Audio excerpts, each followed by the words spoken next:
और ऐसे है कार्तिक की सवारी। और ऐसे विष्णु जी की सवारी कौन की है? गरुड़। और गरुड़ के केकर पलवार गरुड़, गरुड़ जानो है, नाम सुनो तो, जो चिड़ई, बड़का चिड़ई। और बड़का चिड़ई के जितना पलवार के हैं, मुर्गा, डोक्सी, भेड़ा, बकरी सब मार मार खा के हम लोग कब्रस्तान पेट में बनावत है भगवान के, हम लोग ओकर सवारी भी ले लो जाए। एक बार गरुड़ ने विष्णु जी से प्रार्थना की कि ये मुझे आत्म ज्ञान दे। विष्णु जी ने कहा कि आत्मा ज्ञान चाहते तो काकभुसुंडी के पास जाओ, काकभुसुंडी जी के पास जाओ और सोचो ऐसा कि क्यों कहे रहे विष्णु जी कि जैसा कोई इतिहास को प्रवेश कर उसे कोई बच्चा गणित के प्रश्न पूछ नहीं पाते हैं। गणित इसी प्रकार से प्रवेश करके पास जाओ और उनके जाकर के ई कथा को श्रवण करो।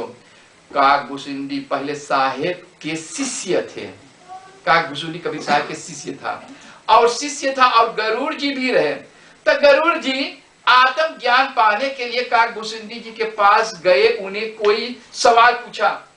अब पूछा कि आत्म क्या है, कि आत्मा क्या, बताओ क्या है, मुझे समझाओ। और पूछो कि आप आत्मज्ञानी हो तो कौवा क्यों है? कौवा तो कहे बातें तब समझ में आते हैं।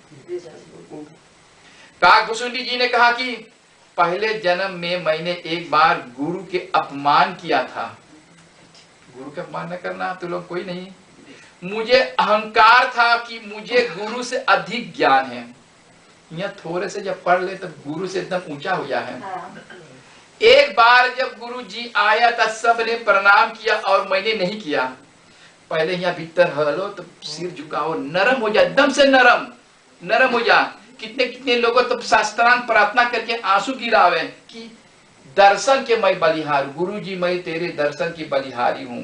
तब पहले शीश झुकाओ, तब तो डांड पे जब फल फरल है और भर जाते डांड का हुए तो के लगाओ जा है कराका की नाक टंगे। और तो ऐसे जो शीश झुकाइए तो फल पाइयो, तब तो के गुरु तो के उठाई तो के हाका लगा कि बेटा ठीक है तू अब तो ना झुको, अब तू जो खोजे थे पाई गेलो।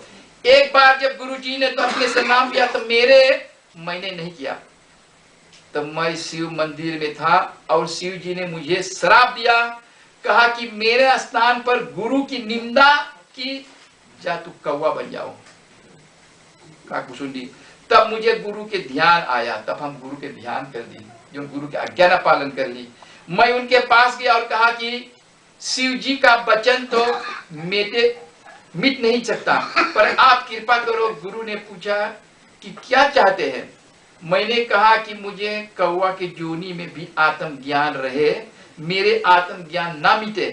तब फिर गरुड़ जी ने कहा कि कोई युग हो जाए, अब तो शरीर छोड़ो। तो काकभुसुंडी ने कहा कि मुझे ये शरीर बड़ा प्यारा, क्योंकि हमें आकर मुझे बड़ा ज्ञान मिला, इसलिए मैं इसे नहीं छोड़ना चाहते हैं। काकभुसुंडी जी ने इस शरीर को रहकर कोई सृष्टियों के देखा और तो आत्म ज्ञान के बाद काकभुसुंडी जी का कहा, सुनो तात यही अकत कहानी, समझत बने जो जाए बखानी। ईश्वर अंश जीव अविनाशी, चेतन अमल सहज सुख राशि। सो माया बस भयो गोसाई, बंधन जीव मरकट की नाही। जतना देवी देवतन भगवान तो के शराब दे दी। मतलब की साधु लगे जाइयो गुरु के पास, साधु साधु मुख से कहे पाप भस्म हो जाए। करोड़ों पाप चाहे करियो, साधु के शरण में जाइयो, गुरु के शरण में जाइयो तो एकदम दुनिया।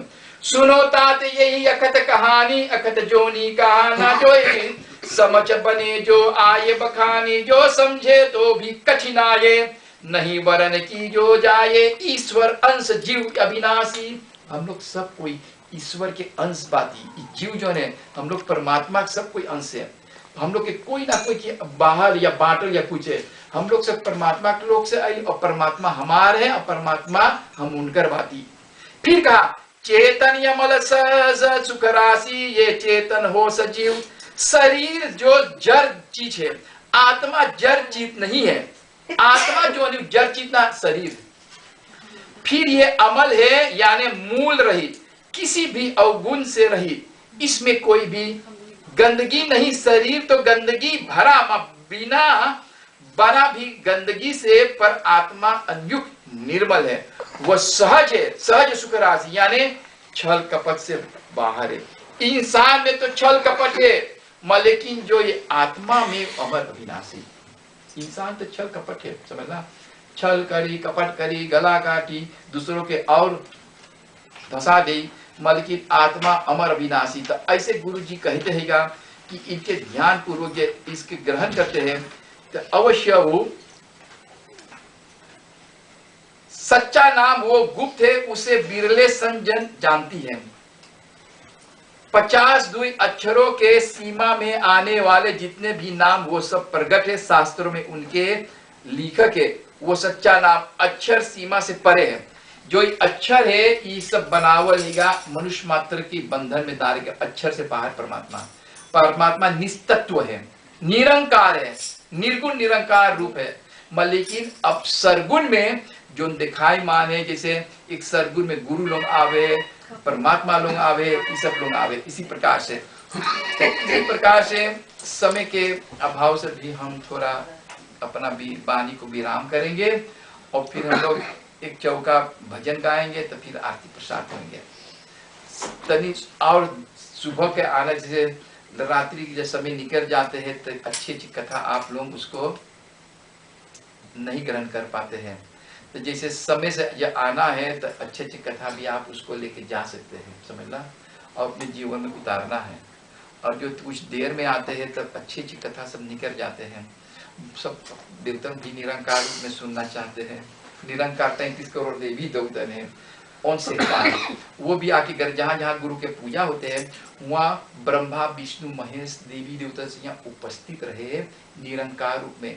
जहाँ गुरु के वंदना हुए, जहाँ गुरु के चर्चा हुए, वो लोग मांगे सुने हमारे गुरु के कैसे वंदना निवेदन प्रार्थना स्तुति होते हैं। लेकिन लोग दिखाना है, जब हम लोग के देह में पीड़ा, शरीर में पीड़ा, और जब बोलो कि दिखाओ पीड़ा, तो तू ना दिखा, तुम ही अपने घायल के गति घायल ही जाने और न जाने कोई, समझना।